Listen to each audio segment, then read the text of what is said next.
Dottie approached me about giving my testimony, I wasn't sure I had one. I thought testimonies were for people who never knew Jesus and came to him later in life. However, I was surprised that although I was raised in church and baptized at 8 years old, that was part of my testimony. As a child, my mom enforced going to church Sunday morning, Sunday night, and Wednesday night.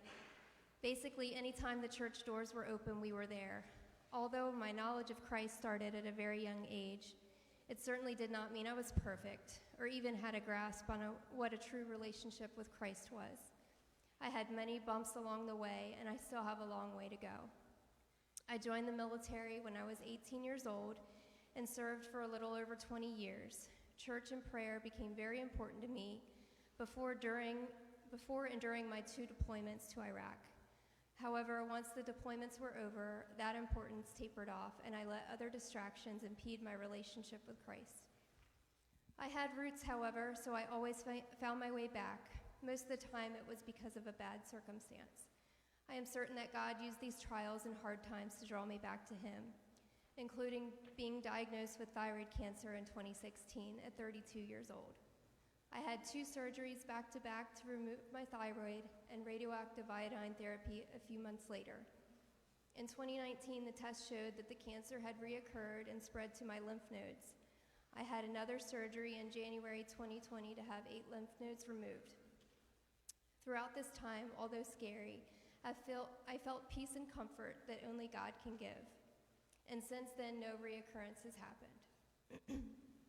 A few weeks after my last surgery, we were blessed with the news that I was pregnant. Deacon truly is our miracle child.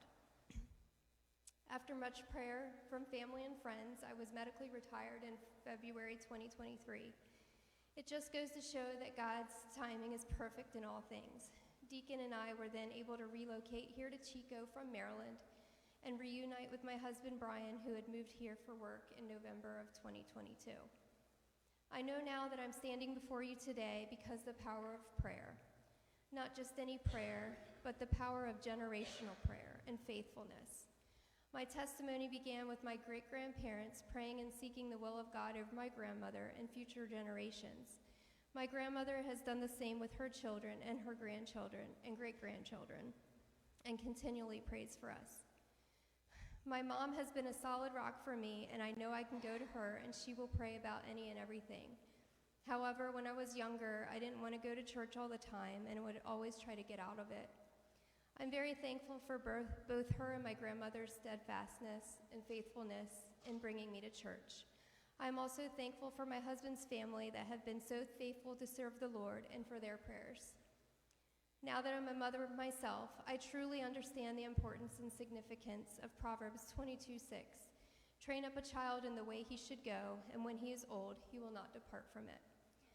I know not everyone has had godly influences in their lives at an early age, and I'm so thankful for my family praying for me and teaching me the truth about Jesus so I could easily find my way back to him.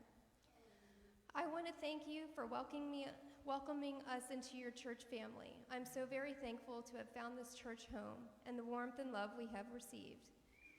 Please pray for God to continue to move in our lives.